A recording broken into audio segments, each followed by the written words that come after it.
Bueno, vamos a empezar a ver la parte de linealización por retroalimentación o linealización entrada-salida para los sistemas no lineales.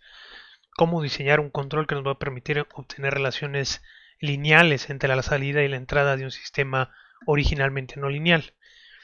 Para poder diseñar este control o estos controladores necesitamos revisar algunos temas, algunos conceptos importantes que nos van a permitir construir este controlador. El primero es un concepto que ya conocemos de la parte lineal, pero ahora vamos a extender o vamos a ver el caso más general para el caso no lineal, ¿no?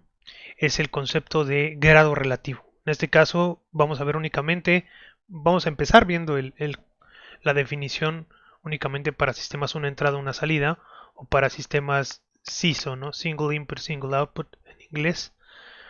Eh, vamos a empezar considerando un sistema no lineal al que vamos a llamar un sistema afín al control. ¿Qué quiere decir que sea afín al control? Bueno, que las señales de control, o la U, ahorita nada más hay una, la U aparece de manera lineal, por así decirlo, o sea, podemos factorizar todas las funciones que dependen de X en G de X, pero la U únicamente va a aparecer multiplicando a una función que es únicamente de X. La U no va a aparecer de manera no lineal, por así decirlo, no va a aparecer U cuadrada. En este caso es una sola U, pero podría ser, por ejemplo, U1, U2, esto tampoco aparecería en el caso de que U fuera un vector. Ahorita U es un escalar, pero para que sea afín no podrían aparecer estos términos, ni U cuadrada, ni, por ejemplo, U1 cuadrada, ni U1 ni U2, ¿no? Tendría que aparecer de manera lineal. Puede estar multiplicando a una función no lineal de X, pero propiamente eh, la variable U no va a aparecer de forma no lineal, ¿no? Eso quiere decir que sea afín al control. Entonces va a tener esta estructura nuestro sistema. El caso más general que habíamos visto era este, ¿no? Donde podría ser no afín. Vamos a limitarnos un poco al caso afín porque es un caso que, aunque es particular, es muy común en sistemas mecánicos, ¿no? Prácticamente cualquier sistema mecánico eh, que analicemos tiene esta estructura. Eh, eso se ve un poquito más en otras materias, pero en general los sistemas, la mayoría de los sistemas mecánicos que podemos estudiar, por ejemplo un robot, es un sistema que va a ser afín al control. Un robot, por ejemplo, eh, de 3 grados de libertad, de 6 grados de libertad, vamos a poderlo analizar y representar con una forma parecida a esta. De acuerdo, entonces no, aunque es particular, no es tan rara, no es tan extraño encontrarnos este tipo de sistemas, ¿no? Eh, entonces, vamos a definir que, primero antes de definir el grado relativo, vamos a acordarnos de una notación importante, ya lo vimos en el curso, que son las derivadas de Lie. Eh, entonces, para eso, pues vamos a revisar las dimensiones de esto que tenemos aquí, ¿no? X, ya sabemos que es el vector de estados n-dimensional, U en este caso va a ser eh, la entrada, que va a ser un escalar, la y también va a ser la salida, va a ser un escalar, aquí en este caso p es igual a 1 y aquí m es igual a 1. Entonces u y p, aquí puse y en p dimensional, pero p en este caso, como es una entrada o una salida, pues es únicamente de dimensión 1. Entonces u y son escalares. Y las funciones no lineales, f y g, son en general funciones no lineales que van de el espacio n-dimensional, toman valores x está en un espacio vectorial n-dimensional y nos mapean a un espacio vectorial de la misma dimensión.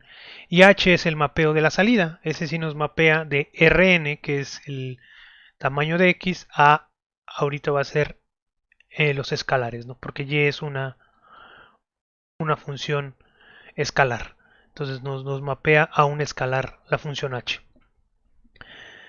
Entonces, bueno, vamos a acordarnos un poquito de la notación de las derivadas de Lie. Sabemos, por ejemplo, que la derivada de la función h a lo largo de f, pues es la derivada parcial de la función h con respecto a x multiplicada por f de x, ¿no? O el jacobiano de h o el gradiente de h multiplicado por f de x. Ahora podemos repetir este proceso, ¿no? Por ejemplo, podríamos calcular la derivada del i, ¿no?, de esto que tenemos aquí, ¿no? La derivada del i de LFH de x, ¿no? Pues sería la derivada, ¿no?, de LFH de x con respecto de x a lo largo de f de x. Y esto por notación lo podemos escribir como LF, la segunda derivada del i de h a lo largo de f. Ahora, si tenemos dos funciones, podría ser que en lugar de aplicarle a lo que quisiéramos revisar a lo largo de f, lo que quisiéramos revisar a lo largo de otra función diferente de f. Entonces podemos tener por LG de LFH de x, ¿no?, que eso sería la derivada del i de la derivada del i de h de x a lo largo de f a lo largo de g. Entonces esto sería la derivada parcial de LFH de x con respecto a x, pero ahora en lugar de evaluar a lo largo de h, lo evaluaremos a lo largo de g. Y esto también de manera compacta pues lo podemos escribir como LGLF de h de x. Solamente es para recordar la notación porque la vamos a utilizar para definir el grado relativo, ¿no?, de un sistema no lineal. Entonces ahora sí vamos a ver cómo podemos, digamos, cuál es el criterio para determinar el grado relativo y cuál es el concepto mismo de grado relativo. Si recordamos de la parte de lineales, el grado relativo es el número de veces que se requiere derivar la salida o diferenciar la salida, más bien, para obtener explícitamente la entrada, ¿no?, de un sistema. Esto es en general, puede ser no lineal o puede ser lineal el sistema. Entonces, en el caso lineal, pues teníamos un criterio muy sencillo que involucraba las matrices A, B y C del sistema. En este caso no tenemos matrices, pero la definición de grado relativo sigue siendo la misma. Entonces, es el número de veces que se requiere diferenciar la salida para que aparezca explícitamente la entrada, ¿no? Entonces, nos dice el criterio del grado relativo para el caso no lineal, dice que el sistema 1, que es el que acabamos de presentar, tiene grado relativo ρ, dado R ρ, en una vecindad de x0 si la derivada del i, estas derivadas del i son iguales a 0 para todas las x en una vecindad de x0 y para toda k que va de 0 hasta ρ menos 1. Y además, estas derivadas del i que aparecen aquí son diferentes de 0. Entonces vamos por partes, ¿no? El primer detalle es que nos dice que es en una vecindad, primero, ¿no?, x en una vecindad de x0. Recordemos que como estamos hablando de sistemas no lineales, entonces todas las propiedades se definen de manera local, a menos que se diga lo contrario. Entonces la propiedad de grado relativo, el grado relativo es una propiedad local para los sistemas no lineales. Se pueden obtener grados relativos globales, ¿sí?, pero en general es una propiedad local. Entonces hay que decir o hay que revisar alrededor de qué punto estamos revisando el grado relativo, ¿no? O hay que revisar el grado relativo alrededor de algún punto, ¿no? Es un poco como lo de la estabilidad de un punto de equilibrio, pues depende de qué punto de equilibrio estamos revisando, ¿no? Evaluamos ese punto de equilibrio en el jacobiano y podemos revisar la estabilidad, ¿no? Es un ejemplo. En este caso es igual. Tenemos que determinar alrededor de qué punto estamos revisando el grado relativo. Ese punto es x0, ¿no? Así le vamos a poner. Ahora, ¿de dónde salen estas derivadas del i que están aquí o estos términos que aparecen aquí? Pues bueno, recordemos que la definición del grado relativo nos dice que es el número de veces que requerimos diferenciar la salida para que aparezca la entrada explícitamente. Nosotros sabemos que tenemos la salida de nuestro sistema y igual a h por x. Si nosotros diferenciamos esta salida, derivamos con respecto al tiempo esta salida, pues tenemos por la regla de la cadena, ¿no?, tenemos la derivada parcial de h con respecto de x por lo de adentro, el argumento que es x punto. Pero x punto sabemos, ¿no?, de acá arriba, que x punto es f de x más g por x por u. Entonces esto lo podemos reescribir como la derivada de h con respecto de x. Voy a omitir aquí el argumento para no hacerlo tan extenso. Por f de x más g por x por u. Vamos a hacer toda la multiplicación, ¿no? Tendremos la derivada de h, hacer la distribución por f de x más la derivada de h parcial con respecto a x por g de x por u. Ok, entonces aquí ya aparecería explícitamente u. Sin embargo, no siempre este término es diferente de cero, ¿no? Es un detalle. El otro detalle que vemos es que esto que estoy escribiendo, que voy a remarcar aquí y aquí, pues lo podemos escribir en la notación de las derivadas del i como que, pues esto es la derivada, ¿no?, del i de h a lo largo de f, y esto que está acá es la derivada del i de h a lo largo de g, y pues la 1. Entonces, vamos a asumir que este término es cero, ¿no? Porque si no fuera cero, entonces el grado relativo llevaríamos una derivada, ¿no? Sería 1, ¿no? Vamos a asumir que no es 1, entonces por lo tanto este término sería cero. Y nos quedaríamos con esta parte de aquí. Entonces si seguimos derivando, vamos a calcular, una derivada más. La siguiente derivada, ¿no?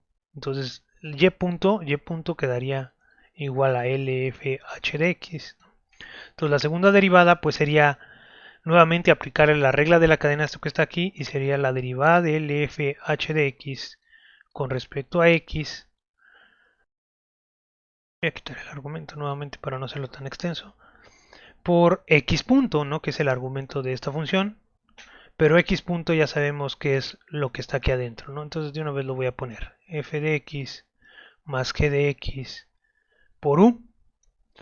Y esto nuevamente pues no es más que la segunda derivada del i de h de x a lo largo de f más, ahora va a ser lg lf h de x por u.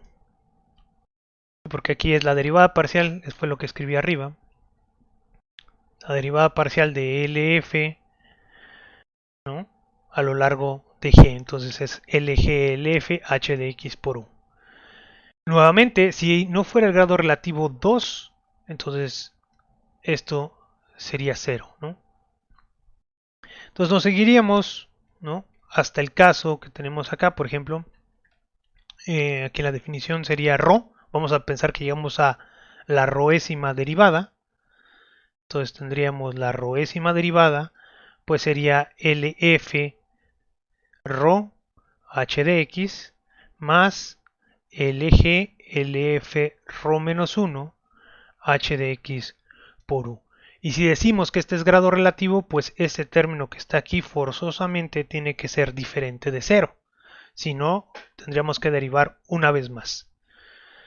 Entonces, voy a marcar aquí cuáles son los términos que son importantes para el grado relativo. Son estos y todos los anteriores, ¿no? Todos los anteriores, por ejemplo, aquí fue este término que estaba aquí, era LG LF a la 0 h de x, que es igual a LG h de x. Y por ejemplo este sería LG LF, bueno, ese ya está, es LF a la 1, ¿no?, que sería LF h de x. Bueno, aquí lo voy a poner 1 explícitamente, ya sabemos que es 1, ¿no?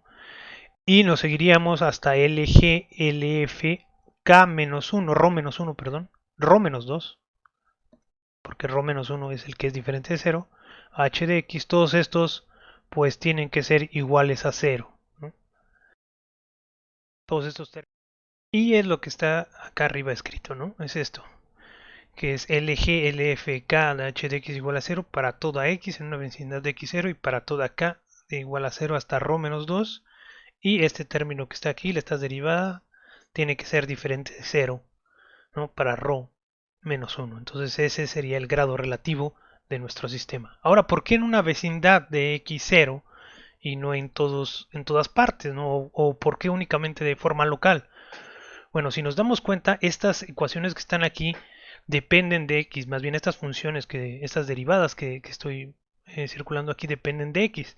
Entonces, para algunas x podrían ser 0 y para otras x podrían ser diferentes de cero. Entonces el grado relativo varía de la región en la cual estamos revisando ese grado relativo. Podría ser global, sí, podría ser igual para todas las X, pero podría ser que en algunas regiones, en algunos subconjuntos de Rn, esto fuera cero y en algunos otros no. Entonces es por eso que está definido de manera local. Ahora, este que voy a remarcar aquí es importante. Es posible que el grado relativo pueda ser indefinido o pueda no estar definido en algunos puntos. Y esto puede ser incluso en todo Rn, ¿no? En el caso de sistemas lineales había sistemas que no tenían grado relativo definido y en este caso es igual. En sistemas no lineales es igual. El grado relativo puede no estar definido en algunos puntos, ¿no? O incluso en todo Rn. ¿Cuándo es esto? Pues que es posible que nunca aparezca una derivada LG Rho-1 de h de x evaluado en Sx0 que sea diferente de cero. Entonces podríamos seguir derivando y seguir obteniendo la condición de arriba. Entonces es prácticamente, bueno, es la misma definición, no prácticamente, es la misma definición. La diferencia es que ahora necesitamos revisar estas condiciones que están aquí, en lugar de revisar la condición que involucraba las matrices A, B y C del sistema lineal, ¿no? En este caso no lineal necesitamos utilizar las derivadas del I.